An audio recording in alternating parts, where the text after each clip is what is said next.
સૌનું સ્વાગત છે દેવપરમાર કી પાઠશાળામાં અને એક ખૂબ જ અગત્યના ટોપિક સાથે આજના વિડીયોમાં આપણે મળ્યા છે.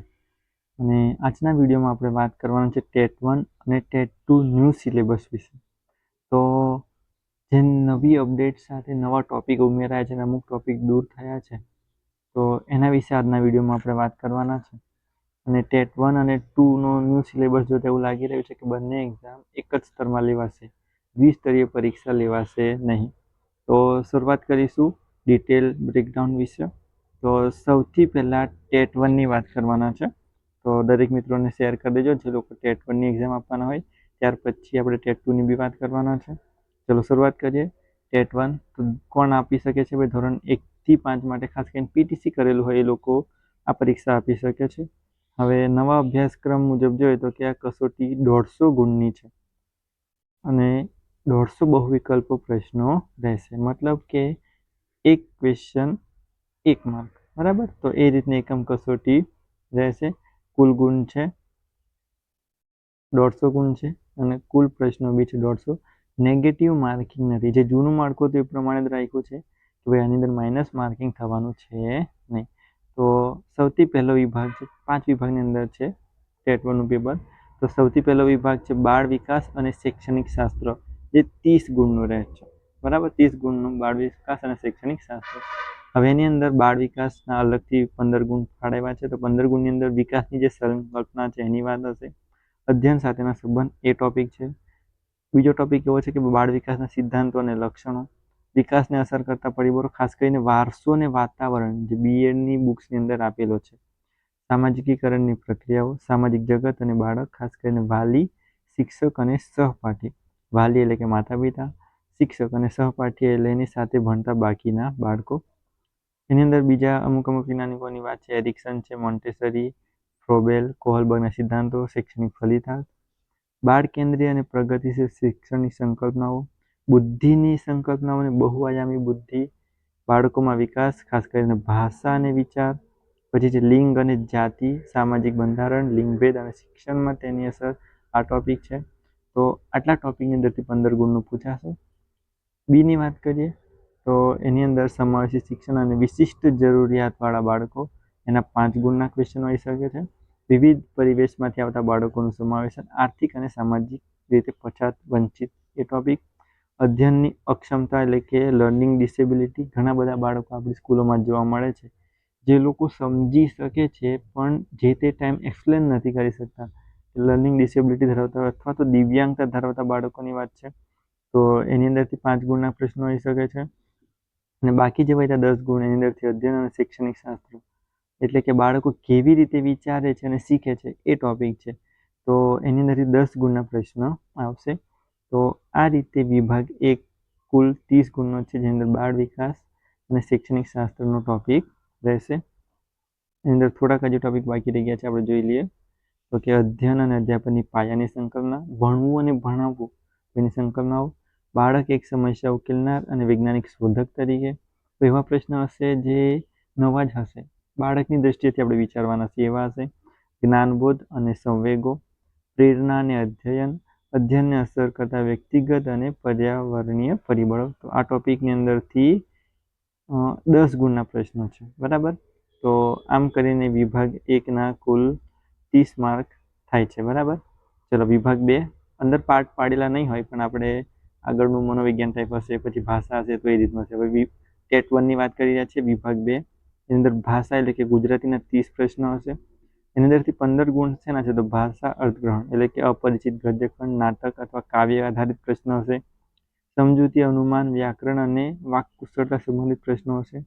અને ખાસ કરીને ધોરણ 1થી 5ના અભ્યાસક્રમ આધારિત પ્રશ્નો હશે, જેનું કઠિનતા મુજબ માધ્યમિક ધોરણ એટલે કે 10 સુધીનું રહેશે. કંઈથી? તો કે 1થી 10 સુધીનું મોટે ભાગે ગુજરાતીની બુક્સ આપણે રિફર કરવાની રહેશે.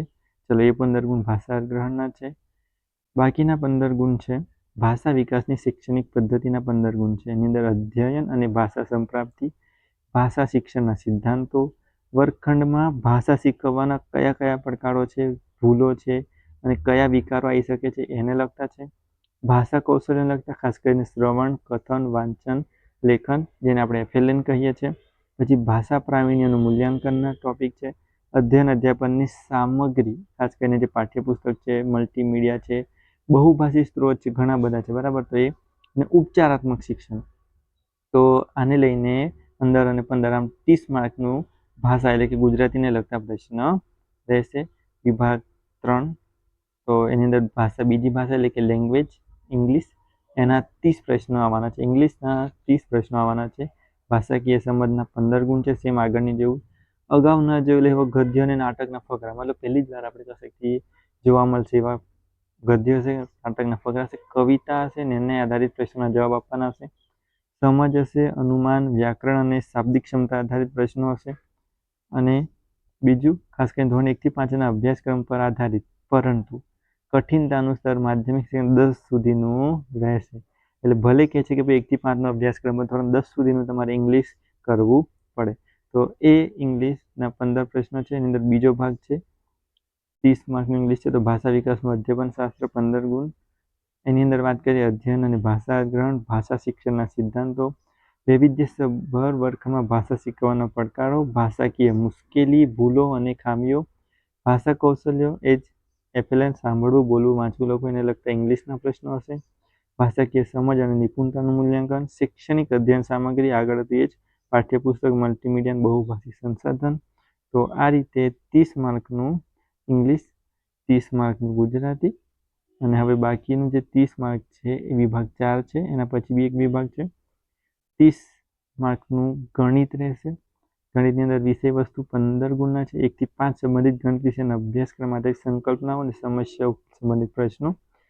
કીધું ભલે, પણ કઠિનતા મુજબ ધોરણ 10 સુધીનું છે. ધોરણ 10 સુધીનું આપણને ગણિત થોડું આવડતું હોવું જોઈએ.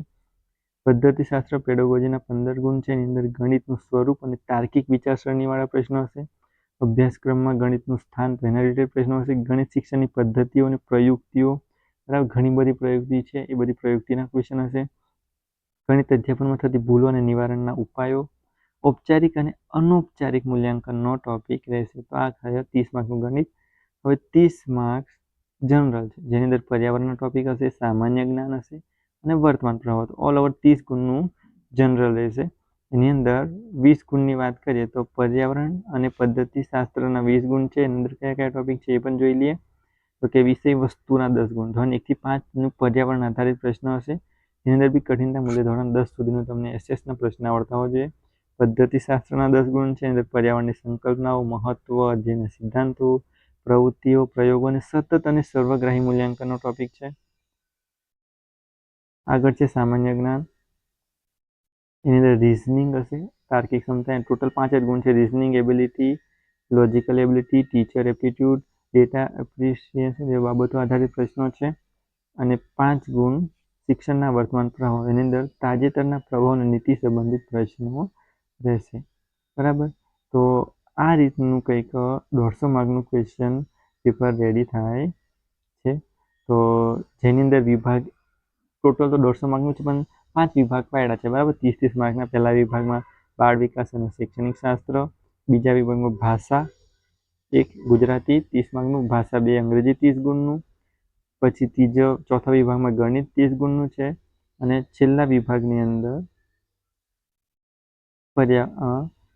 કરંટ અફેર્સની વાત કરી છે, પર્યાવરણ અને સામાન્ય જ્ઞાનના વર્તમાન પ્રવાહો.